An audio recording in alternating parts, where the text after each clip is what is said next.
crisis averted because the Baltimore Ravens are going to be signing Mike Green today. Let's read the report from Rap Sheet. He said, the Ravens are expected to sign pass rusher Mike Green to his 4-year contract today, sources say. Another second rounder that gets done. Green was the 59th overall pick.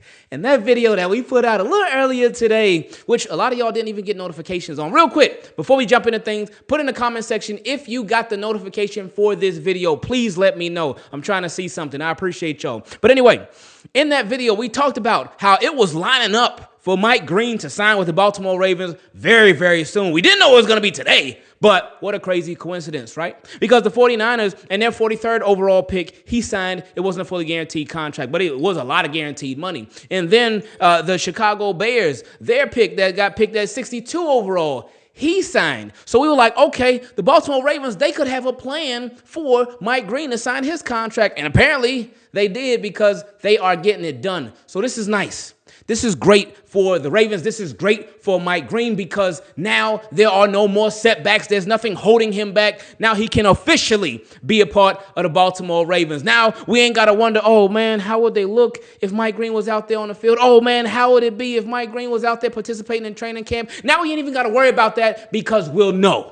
So now that this Mike Green signing is officially official, what are the details of the deal? And what was the corresponding move that the Baltimore Ravens had to make in order to get Mike Green on the roster? Well, first and foremost, they put Darius Washington on the active, physically unable to perform list. We know Darius Washington, of course, he tore his Achilles, and it's a long shot that he plays this season. Still a shot, but a very, very long one at that. But Brian McFarland, as far as the details of the deal, he gave us some expected numbers. He said, as expected, it didn't take long once the logjam was broken. Mike Green will sign a 4-year deal worth $7.419 million with a signing bonus of $2,035,932. His 2025 cap number will be $1.3 million. So those are the details of his deal, but it's just so nice, regardless of what the details are, regardless of the signing bonus, the guarantee money. Mike Green is officially a Baltimore Raven.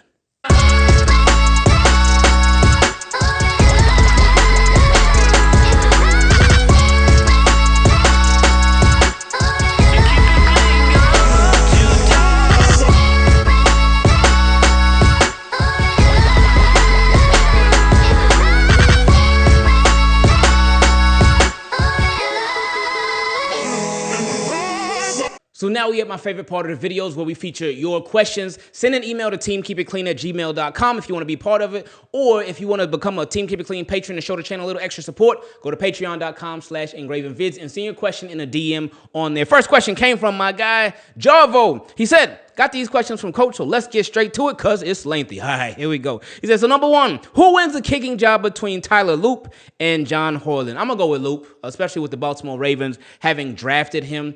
I don't see them drafting a kicker, and I know it was in the 6th round, but I don't see them drafting a kicker and then be like, you know what? Nah, you're cut. We're going to go with the undrafted guy. So I think because I think that gives him a little more leeway with the Baltimore Ravens since they did draft him, but we'll see. I'm never opposed to the best man winning the job, though. If Horland is better than Loop throughout training camp, throughout the preseason, go with Horland. But if Loop is better, go with him. Just give it to the best man. Number two, he said, will we be able to extend Lamar Jackson and others? We have Mandrews, Linderbaum, Likely, Oway, Travis Jones, Kyle Van Noy, and Pat Ricard. Who do you see us retaining, especially with Super Duper Kyle and Zay Flowers extensions coming up as well? That's a great question. Obviously, Lamar Jackson. They're going to get that one done for sure. Mandrews, I would say no. Linderbaum, yes. Likely, yes. Oway, question mark. I think they'll let this season play out, see how things go, because that's a tricky one right there. Travis Jones is another tricky one, too, because Travis Jones, that boy is nice, man. Kyle Van Noy, I don't think they'll sign him to an extension right now because they got a lot more freedom with him. It's not like he's a young, up-and-coming player. He's a veteran. So they've done it already. First, they signed him to a 1-year deal. Then they signed him to a 2-year contract. So I think they're good with him. They got a little more leeway. With Pat Ricard, another tricky one right there. But Pat Ricard, since fullbacks are not making a crazy amount of money, they could keep him around for another couple of years, work out a contract with him too. But I think they could do that after the season. There's no rush to re-sign a fullback. He also said, how will the collusion impact Lamar Jackson's extension? It won't, because that part is already done. He'll just be the highest paid quarterback whenever that time does happen. It should be any day now. But the collusion part, that's already done and over with. That already impacted his first contract. Number 4, he said, what does the Lamar Jackson and Todd Monken system look like in year 3? Even more polished, even more smoother, just things running that much better because things were already running really good. But just another year of having the same communication, another year of that communication getting even better, another year of just knowing the system and just being in tune with it. He also said, do you see Monken utilizing all of his weapons? Yeah, and continuing to create more as well, something that he's definitely done over the past couple of years. He said, does EDC stand pat? No, I think EDC still adds more. Whether it be a safety, whether it be offensive lineman, I think offensive lineman could be the position for sure. He said, how does the O-line shake out? Who is starting? Ronnie Stanley, Voorhees for now, unless they maybe add somebody, but probably Voorhees, Tyler Linderbaum, Daniel Falele, and Roger Rosengarten. He also asks, hope you get LJ on the channel real soon. Hey, that would be great. That would be fun. He said, my question for you is, with the new contract that Garrett Wilson of 4 years, 130 mil with 90 mil guaranteed, is this a preview of what Zay numbers could be around? Ooh, I wonder how the Baltimore Ravens are going to do with that when it comes to Zay Flowers. Because he would not be the first round pick to sign a contract extension with the team. That's out. Rashad Bateman got it. But Zay Flowers, he ain't gonna settle because Rashad Bateman, with the whole 5th-year option, he couldn't even do that. So Ravens were able to get him for way cheaper. And he took a deal where it's a very modest deal. But Zay Flowers, I don't think Zay Flowers is gonna settle for that. I really don't. So I don't know what's going to happen with that right now. It's like, whoo, because Ravens, they ain't been in this territory before. Last time they were in this territory, the closest thing was Torrey Smith, and they offered him, I think it was a 5-year, $30 million deal, but the 49ers offered him a 5-year, $35 million deal. So they offered him a little bit more money. So it was something like that. It was something that was kind of close but kind of far at the same time, and he went with them. So this is new territory for the Baltimore Ravens. So let's hope that Zay Flowers puts them in a tough position to where they like, oh my goodness, we can't move forward without Zay Flowers, to where he's that great. And so he continues doing what he's been doing and just remains consistent. So hopefully he put them in that position to where they have to make that decision. Jarvo also said, with training camp approaching, what are your top 5 storylines and what will you be looking for? Just Baltimore Ravens mentality, really. How's their mentality going to be in the playoffs? I think that's the biggest storyline out of everything.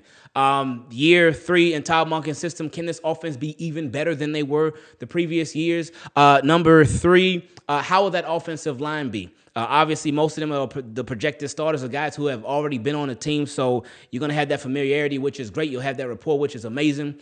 Number 4, how is Keaton Mitchell going to be used? Because that's a really, really good question. And then number 5, health. Can some of the key guys who have health concerns and knocks on their health, can they stay healthy, like a Jair Alexander, like a Jalen Armour-Davis? Can those guys stay healthy? Because obviously health is wealth, but their health can just make a drastic impact for the better for the team. Next question came from ZP. He said, hello, Ingraven. Hope you and the family are great. Hey, we're doing real good. I appreciate you. He said, as we've been hearing lately, the Ravens seem to be planning extensions for Kyle Hamilton, Tyler Linderbaum, and Isaiah Likely. That got me thinking. Do you think the Ravens are also considering extending Marlon Humphrey? That's a good one. And they drafted Nate Wiggins, and Marlon Humphrey talked about it before they even drafted Nate Wiggins. He said that he expected them to draft Nate Wiggins, and he also talked about how he knows that he ain't gonna play forever, and he could end up getting replaced sooner or later. So I don't know. I believe he has 2 years left on his deal, this year and next year. So I think the Ravens just keep things as is for now. And then just see how stuff goes. But Marlon, he's getting a little older. His play ain't falling off, so that's a beautiful thing. So again, just like Zay Flowers, hopefully Marlon can put them in a tough position to where if he does get another contract extension, it's not going to be top-of-the-line money because he will be a little bit older. Because with contract extensions, it's not just about what you've done, but what you're projected to do as well. So with Marlon Humphrey, that's real tricky. So I think, again, for now, they let it play out. And then they address it as it gets a little closer to the end of his contract. He also said, we know he doesn't have any guaranteed money left on his current deal, and at the same time, he's been one of the most loyal Ravens throughout his career. With that in mind, do you think a Marlon Humphrey extension could be coming soon? So soon, no. I would say they let it ride out. Next question came from my guy Mike. He said, what's up, Ingraven? Hope you and the family are doing great. Been rocking with you since the pandemic in the Madden League I was with you in. Oh, man, that's... Woo-hoo-hoo-hoo. You talk about throwback. Their Madden League, oh, man, that thing was so sloppy. That's why I don't be jumping into stuff like that no more, man. Because I can't handle it. It's just too much going on with this to try to handle a Oh man, it's crazy. Anyway, appreciate you. He said, my question is, what is the bigger need between offensive line and defensive line? I feel like we need a veteran guard, and our offense will be set. I'm still hoping for Clowney, but I think if we're able to sign Mike Green, good timing with that, our defensive line will be good to go. What's your opinion? I would say the bigger need, probably offensive line right now. But still, defensive line is a need too, because they just lack depth over there. That's the biggest thing. They lack depth. But offensive line, I would say offensive line, because a possible suspension with Ben Cleveland, Emory Jones, he's not on the roster right now due to his injury. So there's this question marks for depth right there. So Andrew Voorhees, you got to think like, hey, last year he got hurt. Pat McCary took over. Who will take over now if he were to get hurt? You obviously don't want to think about that, but you got to think about that. So are Ravens prepared if that situation were to happen? But with Mike Green, that's nice that's checked off now. I still wouldn't mind Clowney though, because that would give us less of a question mark and more of an answer and a short thing on the defensive line. He said, as always, keep up the great work. I'm Team Keep It Clean for life. Appreciate you, Mike. Who's taking a nap? Next question came from my guy, Javon. He said, peace and love. I hope you are all having a wonderful day wherever you are, whatever you're doing. I hope you're smiling and enjoying your peace.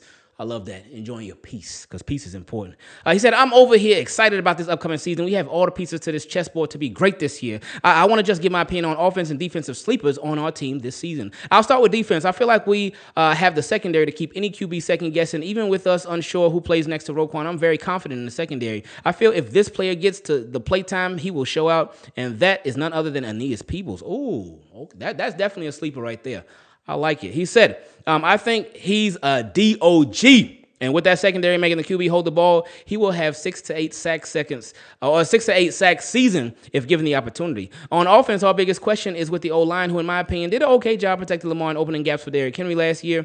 Yet Lamar and Derrick helped the offensive line with their God-given ability. My sleeper on the offense is at wide receiver, and his name is DeAndre Hopkins. I say D-Hop because people saw a decline over the last 2 seasons with the Titans and Kansas City. With D-Hop being our number 3 receiver, there's a strong possibility he gets a lot of one-on-one opportunity, which would be stupid.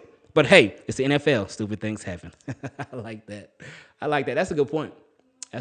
Because it's like with our offense, especially passing offense, who you going to double? You going to double Rashad Bateman? You going to double Zay Flowers? You going to double DeAndre Hopkins? You going to double Mark Andrews? You going to double Isaiah Likely? You can't double everybody. Then you still got, coming out the backfield, you got Lamar. He could take off any given second. You got Derrick Henry. You got Justice Hill. You got Keaton Mitchell. You got so many options, man. This is such a beautiful thing. Because y'all know, again, our offense we done gone through it for years on offense. Wishing for offense, dreaming for offenses like these.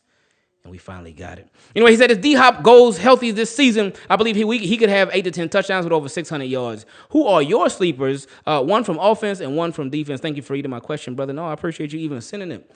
Ooh, one for offense.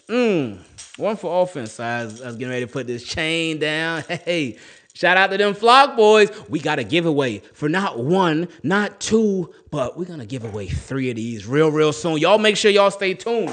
But anyway, sleeper on offense. I'm going to say Daniel Falele.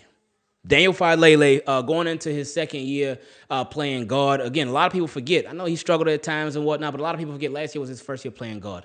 So with another year of consistency, another year of training camp being at guard, and this time he's at guard officially in training camp. Last year, he was toying around with different positions, but this year, he's a guard. So I would say him on offense. On defense, a sleeper. Whew. Do we even have any sleepers on defense? I can't say Travis Jones. People know who Travis Jones is. But I guess I will say Travis Jones because people know who he is, but now I think they'll definitely know who he is with him getting even more opportunity. So I'm going to go with him. And he said, P.S., this goes to the team. I view this channel every day. A lot of time I see 6,000 views, 300 likes. There's no cost to click the thumbs up for this fire content we get on a regular. Please, brothers and sisters, leave a like on the video. I love y'all. Peace. I appreciate that a lot, Javon. Thank you.